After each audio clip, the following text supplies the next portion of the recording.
युद्ध से विमुख अर्जुन जब मोह और शोक से ग्रस्त होकर अपने धर्म, क्षत्रिय धर्म, से पीछे हटने लगता है, तब श्री कृष्ण उसे ये बताते हैं कि अपने धर्म का पालन करना ही श्रेष्ठ है, चाहे उसमें मृत्यु ही क्यों न हो।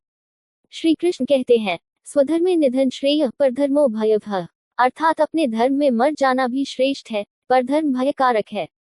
2. कर्मयोग का सिद्धांत। गीता का एक अत्यंत महत्वपूर्ण संदेश है, कर्म करो, फल की चिंता मत करो। श्री कृष्ण कहते हैं, कर्मण्येवाधिकारस्ते मा फलेषु कदाचन मा कर्मफल हेतुर्भुर्माते। इसका अर्थ है कि मनुष्य का अधिकार केवल कर्म करने में है, फल पर नहीं। ये दृष्टिकोण व्यक्ति को निष्काम भाव से कर्म करने की प्रेरणा देता है, जिससे वह अपने कर्तव्यों से विमुख न हो। 3. आत्मा की अमरता और अद्वैत की शिक्षा। श्री कृष्ण गीता में ये भी स्पष्ट करते हैं कि आत्मा न तो जन्म लेती है, न मरती है। शरीर नश्वर है, लेकिन आत्मा शाश्वत और अविनाशी है। ये शिक्षा व्यक्ति को मृत्यु के भय से मुक्त करती है और उसे आध्यात्मिक दृष्टि से जीवन को देखने की प्रेरणा देती है। 4. भक्ति, ज्ञान और ध्यान योग।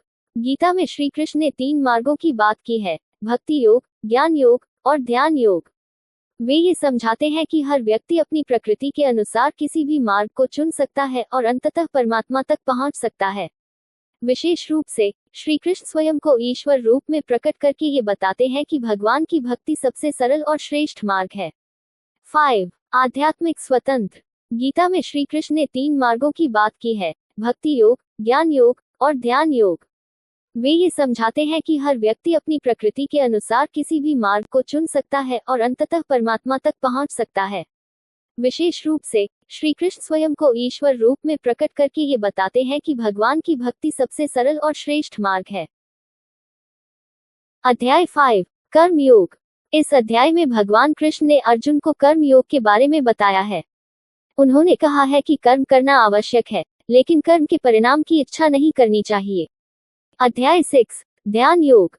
इस अध्याय में भगवान कृष्ण ने अर्जुन को ध्यान योग के बारे में बताया है। उन्होंने कहा है कि ध्यान करना आवश्यक है, ताकि मन शांत हो और आत्मा को जाना जा सके। अध्याय 7. ज्ञान विज्ञान योग। इस अध्याय में भगवान कृष्ण ने अर्जुन को ज्ञान विज्ञान योग के बारे में बताया है। उन्होंने कहा है कि ज्ञान और विज्ञान के माध्यम से आत्मा को जाना जा सकता है। अध्याय 8. अक्षर परब्रह्म योग। इस अध्याय में भगवान कृष्ण ने अर्जुन को अक्षर परब्रह्म योग के बारे में बताया है। उन्होंने कहा है कि अक्षर और परब्रह्म के माध्यम से आत्मा को जाना जा सकता है। अध्याय 9. राज विद्या राजगुह्य योग। इस अध्याय में भगवान कृष्ण ने अर्जुन को राज विद्या राजगुह्य योग के बारे में बताया है। उन्होंने कहा है कि ये योग सबसे उच्च और गोपनीय है, जिसके माध्यम से आत्मा को जाना जा सकता है। उम्मीद है कि यह जानकारी आपके लिए उपयोगी होगी। अध्याय 10. विभूति विस्तर योग। इस अध्याय में भगवान कृष्ण ने अर्जुन को अपनी विभूतियों के बारे में बताया है। उन्होंने कहा है कि वे सृष्टि के रचयिता और समस्त जीवों के आत्मा हैं। अध्याय 11. विश्वरूप संदर्शन योग। इस अध्याय में भगवान कृष्ण ने अर्जुन को अपना विश्वरूप दिखाया है। उन्होंने कहा है कि वे समस्त सृष्टि के रूप में व्याप्त हैं। अध्याय 12. भक्ति योग। इस अध्याय में भगवान कृष्ण ने अर्जुन को भक्ति योग के बारे में बताया है।